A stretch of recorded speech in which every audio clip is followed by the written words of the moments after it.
안녕하세요. 전업투자자 복리입니다. 5월 24일 수요일 오전 10시 58분에 이 영상을 녹화 중이고요. 이 영상은 오후 4시에 올려드릴 마감 시황을 대체하는 영상이 되겠습니다.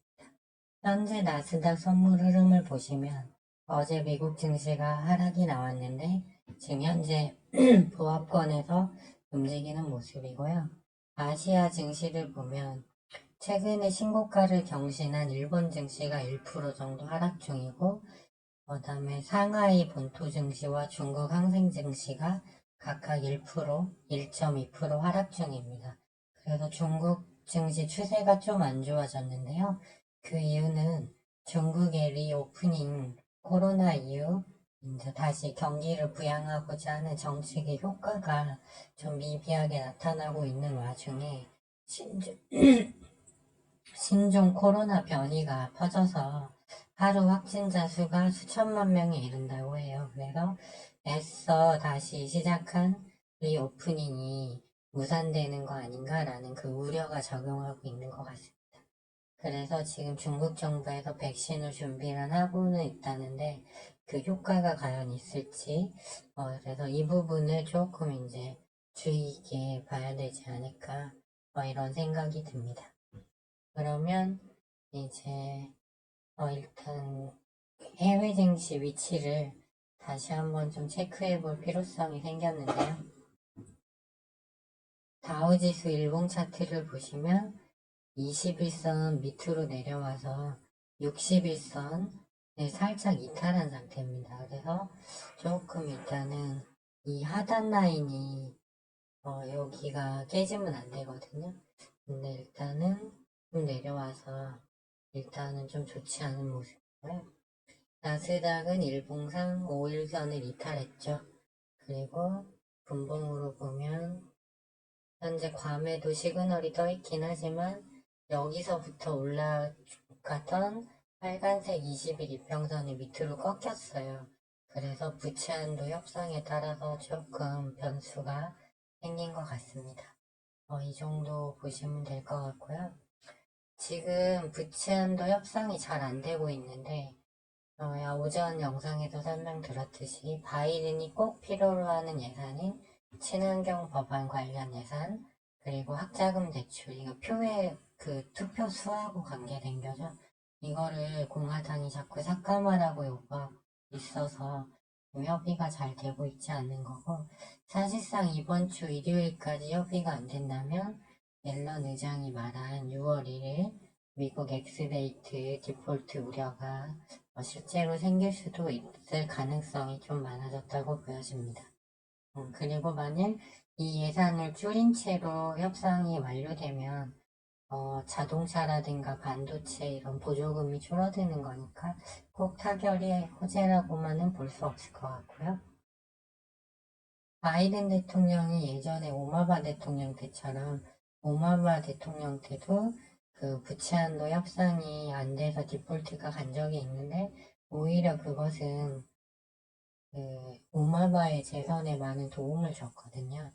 그래서 이제 그런 부분이 이번에 바이든이 좀 그런 걸 노리는 게 아니냐라는 것도 있고 또 공화당 협상 대표인 메카시 하원 의장이 미국 하원 의장이 좀 정치적인 리더십이 없다는 얘기도 있습니다. 그래서 일단은 빅테크 위주로 여기서 2주간 올랐기 때문에 하단 지지선은 여러 겹이 있어서 나스닥은 튼튼하지만 단기적으로 내려올 수 있겠다.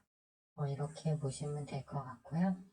국내 증시는 현재 코스닥이 0.35% 하락 중인데 60분 봉상 21선을 아직 안 깨고 있어요. 그래서 좀 비교적 견고한 흐름이고 코스피도 마이너스 0.14% 하락으로 아직 61선에 21선을 지키고 있습니다. 하지만 코스닥, 코스피 모두 마찬가지로 이제 밑에 과열 신호가 RSI랑 떠 있기 때문에 여기서 이 21선이 깨진다면 이제 일단은 여기서 조정이 21선 근방까지 올 수 있다라는 오늘은 잘 버티고 있지만 그 부분을 기억하셔야 될 것 같고요. 그 다음에 꼭 필요한 거시지표 흐름을 이제 오늘부터는 이것도 차트 3장이니까 꼭 확인을 할 생각인데요. 먼저 세계 증시를 한번 보면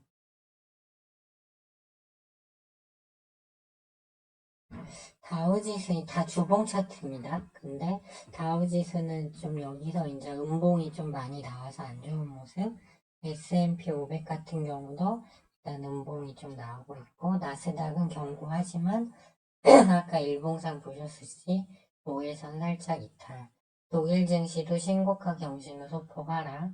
그다음에 상하이 증시는 좀 흐름이 안 좋죠. 항생 증시도. 그리고 니케이 같은 경우도 신고가 경신하고 주봉상 윗꼬리를 좀 크게 달고 있는 모습. 이에 반해서 코스피는 좀 아직 견고한 흐름인데, 이제 조금 오늘 아시아 증시와 대비했을 때, 미리 조정받고 한 상태이기 때문에 좀 강한 모습이지만, 아까 말씀드린 대로 분봉이 깨지면 뒤로 밀릴 수 있다라는 거 기억하셔야 될 것 같고요. 그 다음에 이거 같은 경우는 통화시장 월봉 차트인데 달러가 104.4, 103.4죠.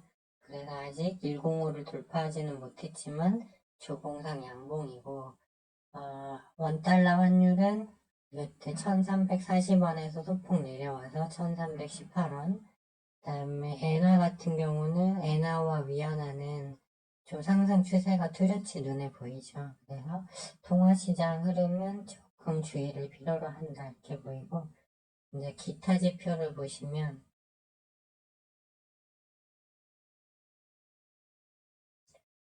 국채금리는 이제 하단 찍고 좀 오름 추세고요.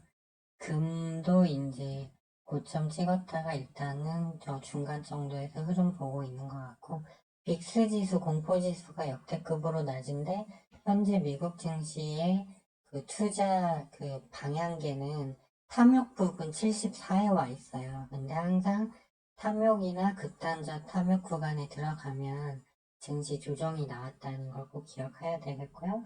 비트코인은 여기서 눈치만 보고 있고, 유가는 다시 좀씩 올라오는 모습입니다. 그리고 경기 현황을 반영하는 구리는 계속 하락 중이어서 향후 경기가 그렇게 밝지 않다라는 모습을 보여주고 있는 것 같습니다. 하지만 제가 봤을 때 최대 변수는 이번 부채 한도 협상도 물론 중요하겠지만 그 6월 10일경에 근원 CPI가 어떻게 되느냐가 저는 제일 중요하다고 보고 있어요. 어제 그 연준 파월 의장이 그때 대담회 때는 금리 동결 가능성을 시사하시면서 좀 비둘기적으로 말했는데 어제 있었던 비공식 회의에서는 좀 근원 CPI, 즉 물가 수준이 여전히 좀 위험하다라는 의견을 말했다고 해요. 그래서 오늘 보시면 반도체 다약세, 엔터 약세, 2차전지 어제 에코프로 그룹주도 시간에서 좀 상승폭이 한 3, 4% 나왔지만 오늘 고압선, 자동차도 약세, 그리고 바이오 제약도 약세입니다. 그래서 로봇도 약세, 인공지능 약세. 그래서 오늘은 해칭 테마 좀 소규모 섹터인데 중국에서 코로나가 번지다 보니까 진단키트랑 인공호흡기가 오르고 있어요. 그런데 이미 중국에도 키트 업체는 되게 많거든요. 그래서 막 너무 많아서 부도나기도 했죠.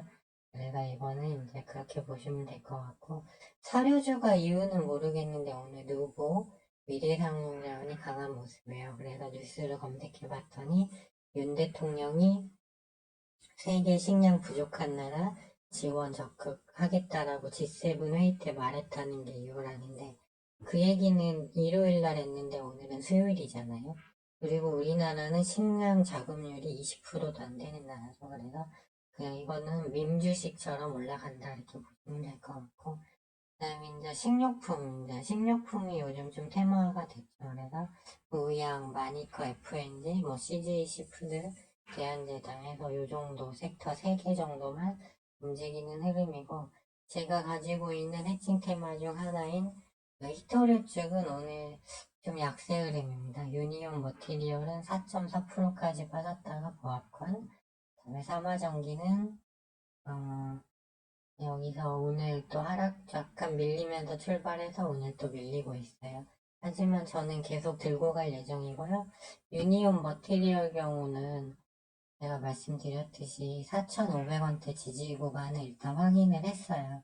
그렇기 때문에 더 들고 갈 거고, 삼화전자 같은 경우는 봤을 때 신용 물량이요. 검은색이 신용 물량 추이도인데 그 신용 물량이 많이 늘었어요. 이 자리부터 3일간.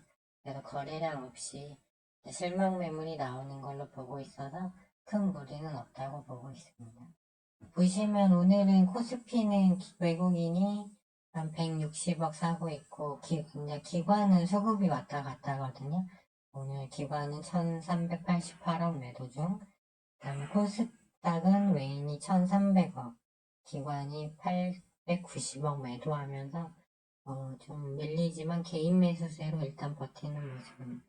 이 코스피 60분봉인데요. 이 검은색 라인이 깨지면 2500포인트까지 갈 수 있다고 보셔도 되겠고, 그 다음에 코스닥도 마찬가지로 이 라인이 깨지면 뒤로 밀릴 수가 있습니다. 그래서 일단은 미국이 부채 한도 협상 때문에 좀 변동성이 확대되고 있고, 또 여러 가지를 봤을 때 상승 추세 속에서 조정은 나올 수 있는데, 미국 증시가 조정폭이 좀 깊어지면 우리나라 증시도 오늘은 일단 아시아 쪽에서 잘 버티고 있지만 조정폭이 좀 더 나올 수 있고, 그렇게 되면 오늘처럼 뭐 사료, 뭐 식료품, 그다음에 진단키트, 히토류 이런 쪽으로 좀 시총이 작고 가벼운 소형 테마가 여전히 유리하고요. 그렇게 되다 보면 이 반도체가 계속 내려오고 있잖아요. 어제부터. 그러면 이런 또 로봇이라든가 뭐 이런 종목들 이 다시 이제 지수가 반등하고 올라갈 수 있는 구간에 이런 거는 기다렸다가 진입하면 된다고 생각하고 있습니다. 네, 도움이 되셨으면 좋겠고요. 오늘 하루도 성공 투자하시고 오늘 남은 시간 평온한 하루 되시길 응원드리겠습니다. 지금까지 시청해 주셔서 감사합니다.